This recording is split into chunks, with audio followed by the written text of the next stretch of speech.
Flex has openly acknowledged his sucker style for years. All Flex cares about is being on this radio, being in the clubs. He loves being a DJ. They hate the fact that I get on here and talk about the fact they ain't invested in studio. The new owners here at Hot 97, they can start coming for us real quick because I know they look at this line, they look at the amount of money they paying for this show every month, and they trying to figure out a way to get rid of some bodies up here. Ebro goes off on Funk Flex and Hot 97 management. On Ebro in the Mornings, Ebro went off on Flex and even questioned Hot 97's recent media management moves. And for those of you that don't know, Media Co took over Hot 97 a few years ago. Just as of late, it has gone on a radical reshifting of its radio lineup, letting the famed DJ Enuff go, extending Ebro in the Mornings from 6 a.m. to 10 a.m., all the way from 5 a.m. to 11 a.m. now, adding Drewski from 11 a.m. to 1 p.m., followed by Nessa from 1 to 5, and Flex now starts at 5 p.m. instead of 7 and ends at the usual 10 o'clock. It initially appeared like a typical reorganization done by management. But then DJ Enuff would go on TMZ and reveal that he believes Funk Flex is the reason that he was let go. He could be the reason why you're out. Maybe. Can you speak to that? Maybe. I think so. Maybe. I can't prove it. Okay. But in my heart, that's what I feel happened. Okay. Have you had a conversation with him? Have you seen him? No. Has he texted you saying anything? No.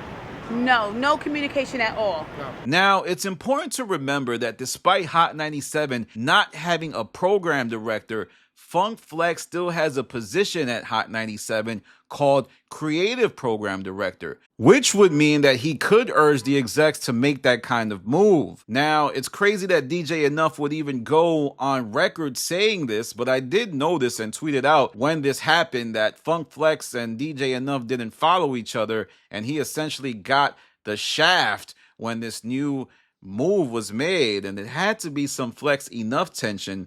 Now, Flex would deny Enuff's accusations on his own show later on. I understand. Nothing, because what the headline says is not what he said.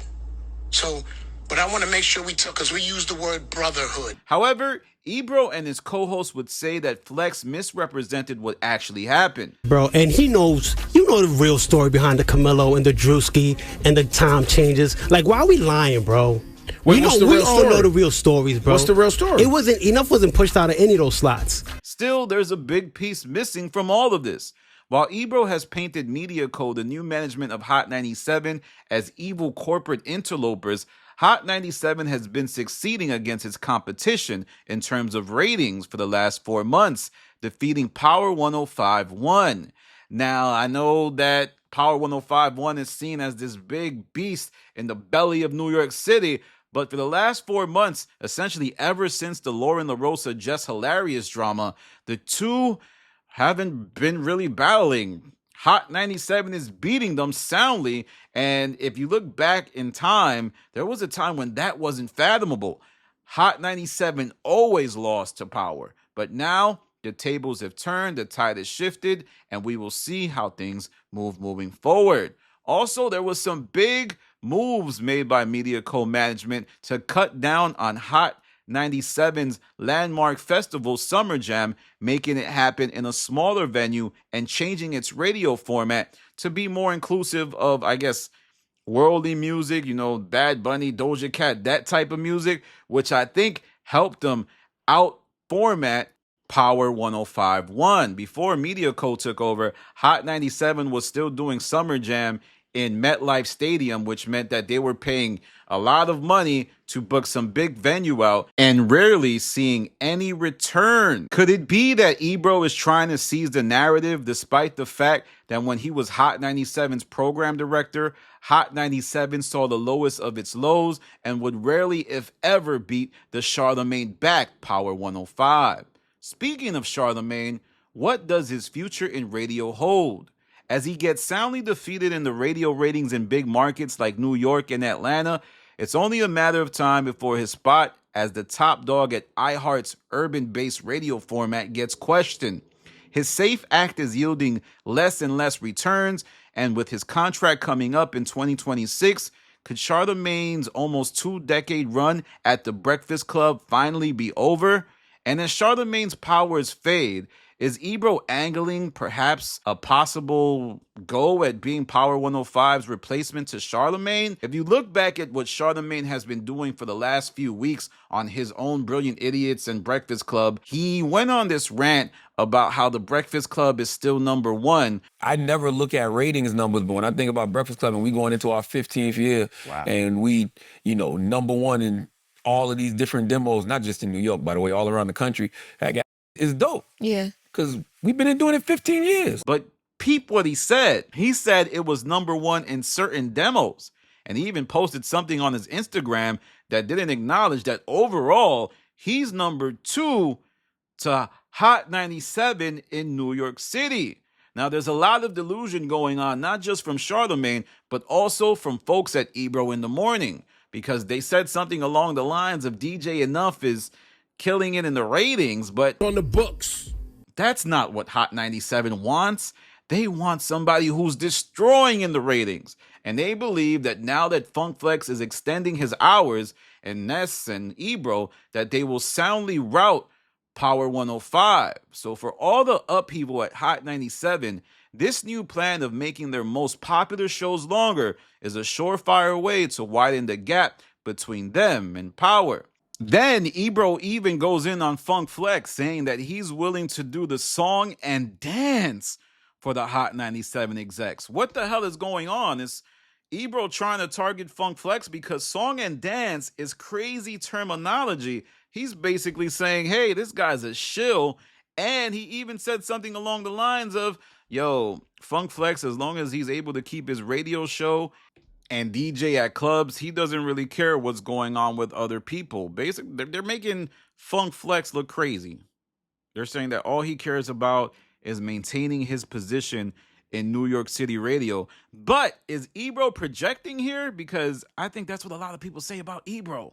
Ebro don't really give nobody no looks, and if they do get looks, he's going to put them right beneath him. So that way he can monitor what's going on and make sure they don't get bigger than him. That's kind of what all radio people do. It's a cutthroat world with only a finite number of spots.